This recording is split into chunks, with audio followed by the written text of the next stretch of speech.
I was back from my army deployment in Gaza, still in my crisp uniform with officer stripes and a shiny badge, when I walked into a corporate office in New York for a meeting. The city buzzed outside, but inside, everything felt surreal, like time had slowed down. As I sipped my coffee in the lobby, a familiar figure walked by, Elon Musk. He paused, looked at me, and handed me a single white lily flower.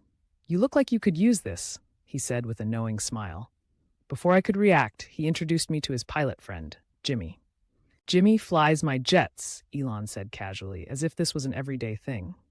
Elon led me to his office, where floor-to-ceiling windows showcased the Manhattan skyline. He offered me a part-time job, something about futuristic projects and space travel. I agreed, still processing how any of this was happening. Days turned into weeks, and our professional relationship blurred into something more personal. One morning, Elon surprised me with a day-long tour of Tesla's headquarters.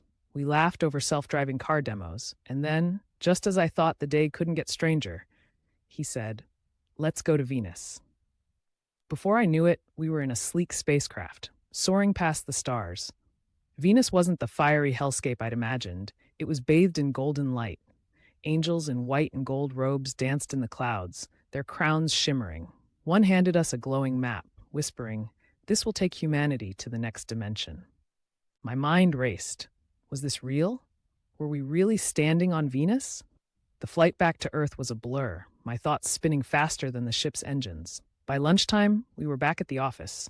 Elon ordered pizza, but the mood shifted when Jimmy stormed in. He pulled me aside, his voice low. "You don't belong here," he said, texting me an address. "Meet me at the hangar. Let's go to the Caribbean, just us." I hesitated, but Elon saw the exchange, his calm demeanor shattered. He grabbed Jimmy's suit collar, his voice sharp. "Stay away from her." The tension was electric. Elon's grip on Jimmy's collar tightened, his knuckles turning white. Jimmy didn't back down, his jaw clenched as he shot back. "You don't own her, Musk." The office had gone dead silent, employees frozen mid-bite of their pizza, eyes darting between the two men. I stepped forward, my army instincts kicking in.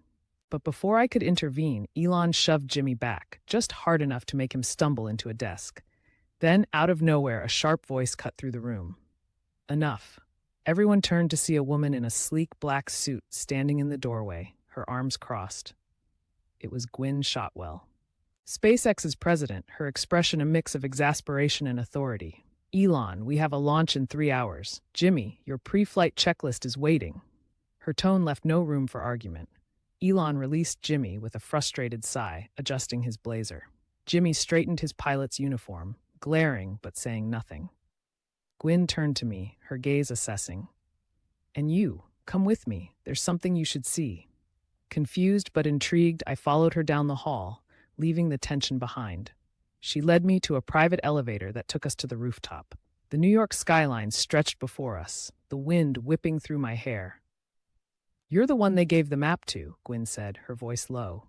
"The angels on Venus, they don't appear for just anyone." My breath caught. "That wasn't just a dream?" She smirked. "Dreams are just doors we haven't walked through yet." Before I could ask more, my phone buzzed. Jimmy had texted again. "Meet me at Hangar 7. We're leaving in 20. Bring the map." Gwynne saw the message and sighed. Of course he's still trying. She pulled out her own phone and typed rapidly. Seconds later, Elon strode onto the rooftop, his face unreadable. "So," he said, hands in his pockets, "you're choosing Jimmy over interdimensional travel?" I opened my mouth, but Gwynne cut in. "She's not choosing anyone. She's figuring it out." Elon's eyes locked onto mine, and for the first time, I saw something vulnerable in them. "I just need to know," he said quietly, "if you believe in the map." Before I could answer, the sky above us rippled. Like a tear in reality, a beam of golden light shot down, and for a split second, I saw the angels again, their crowns glinting. Then, just as suddenly, it vanished. Gwynne's phone rang. NASA was on the line, voices frantic. Elon's expression shifted to pure focus. "We're out of time."